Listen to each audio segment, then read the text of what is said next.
Halo Sobat Investor, sekarang kita akan membahas review dari performance reksadana PCI. Jadi, jika Bapak dan Ibu sudah menonton Investment Climate ya untuk pekan kelima di bulan Mei 2024, bisa kita simpulkan memang kita akan dibayangi oleh uncertainty dan volatility begitu ya, karena dari pekan lalu ada warning dari The Fed sendiri, memang kan kita akan menghadapi rate cut ya di 2024. Memang permasalahan itu kapan benar-benar akan rate cut.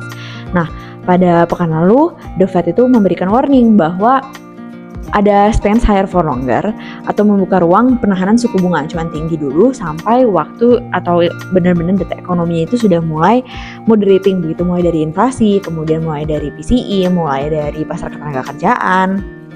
Nah, ini semua memang harus terus dipantau dan dari data-data pada bulan April begitu ya, memang belum cukup untuk memberikan justifikasi untuk rate cuts di pertemuan-pertemuan selanjutnya sampai bulan September gitu ya. Diharapkan jika memang data ekonomi sudah bergerak inline dengan ekspektasi The Fed sendiri begitu ya, maka akan terjadi rate cuts betul pada bulan September atau mulai kuartal 3 2024. Nah, karena memang ini masih hanya ada sinyal-sinyal begitu ya, bahkan sinyalnya sekarang menjadi agak sedikit off nih karena higher for longer stance ini. Jadi stock market pada pekan lalu ditutup mix gitu ya. Kemudian dari sisi equity market ini masih ditutup mix juga begitu.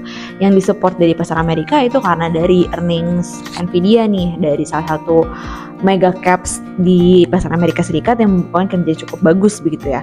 Karena itu performance dari equity marketnya naik juga begitu ya. Dan yang perlu kita pantau memang data-data ekonomi yang selanjutnya ini yang perlu kita pantau agar kita tahu sendiri outlook suku bunga acuan ke depannya clear seperti apa, benar-benar bullish di bulan September untuk cut rates atau bukan. Nah, dari yield sendiri pun kepada pekan lalu mulai turun, tidak terlalu signifikan begitu ya, sekarang di 4,4, jadi memang masih tinggi gitu. Dan ini bagus lah kita lihatnya ke pasar uang ini sudah mulai oke gitu ya, karena kita juga masih yang diuntungkan memang ketika uncertainty ini tentunya dari pasar uang gitu ya. Di equity market kita masih neutral gitu ya, karena masih ada uncertainty dan volatility.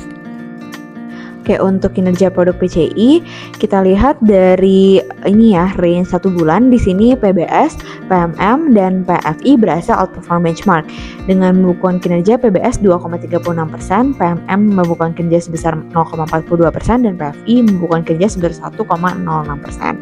Nah, dengan range year to date di sini PBS dan PMM ya berhasil outperform benchmark. PBS membukukan kinerja sebesar 0,59%, PMM membukukan kinerja sebesar 1,88%. Sedangkan dengan range 1 tahun, PMM dan PFI yang outperform benchmark. PMM membukukan kinerja sebesar 4,44%, PFI membukukan kinerja sebesar 3,04%. Sekian review dari atau summary dari performance produk reksadana PCI. Sampai bertemu lagi di video-video selanjutnya. Jangan lupa untuk like dan subscribe.